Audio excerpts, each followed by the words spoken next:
മദീനത്തേക്ക് സ്വഹാബികളെ ഹിജ്റക്ക് വിടുന്നൊരു രംഗം ചരിത്രത്തിൽ രേഖപ്പെടുത്തുന്നുണ്ട്. റസൂലുള്ളാഹി തങ്ങൾ ഓരോ സ്വഹാബികളെ വീതം മദീനത്തേക്ക് ഇങ്ങനെ പറഞ്ഞുവിടുക. കൂട്ടത്തിൽ സിദ്ദീഖ് റളിയല്ലാഹു അൻഹു പിന്നിലിങ്ങനെ മാറി നിന്നു.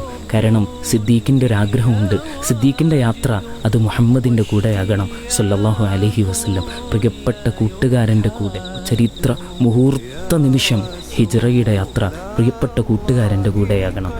മഹാനായ സിദ്ദീഖ് റളിയല്ലാഹു അൻഹു പതിയെ ഇങ്ങനെ കടന്നു ചെല്ലുന്നുണ്ട്. റസൂലുള്ളാഹിൻ്റെ അടുത്തേക്ക് പോയി ചോദിക്കുന്നുണ്ട്, അസ്റഹ്ബത്തു യാ റസൂലല്ലാഹ്, നബിയെ ഞാനും വരട്ടെ നബിയെ അങ്ങയുടെ കൂടെ. അങ്ങ് പോകുന്നത് മദീനത്തേക്കാണ്. എൻ്റെ യാത്ര, എൻ്റെ ആഗ്രഹം അങ്ങയുടെ കൂടെ മദീനത്ത് വരണമെന്നാണ്. രണ്ടുപേരും കൂടെ മദീനത്തേക്ക് പോകാൻ മഹാനാകുന്ന റസൂലുള്ളാഹി സമ്മതം കൊടുക്കുമ്പോൾ സിദ്ദീഖ് തങ്ങളുടെ കണ്ണിങ്ങനെ നിറഞ്ഞൊഴുകുന്നുണ്ട്. ആയിഷ ബീവി പറയുന്നുണ്ട്, എൻ്റെ ജീവിതത്തിൽ പ്രിയപ്പെട്ട ഉപ്പ സന്തോഷം കൊണ്ട് കരയുന്നത് ഞാൻ കണ്ടത് അന്നേ ദിവസമായിരുന്നെന്ന്. റസൂലിനെ അത്രമാത്രം പ്രിയം വച്ച മഹാനായ സിദ്ദീഖ് റളിയല്ലാഹു അൻഹു.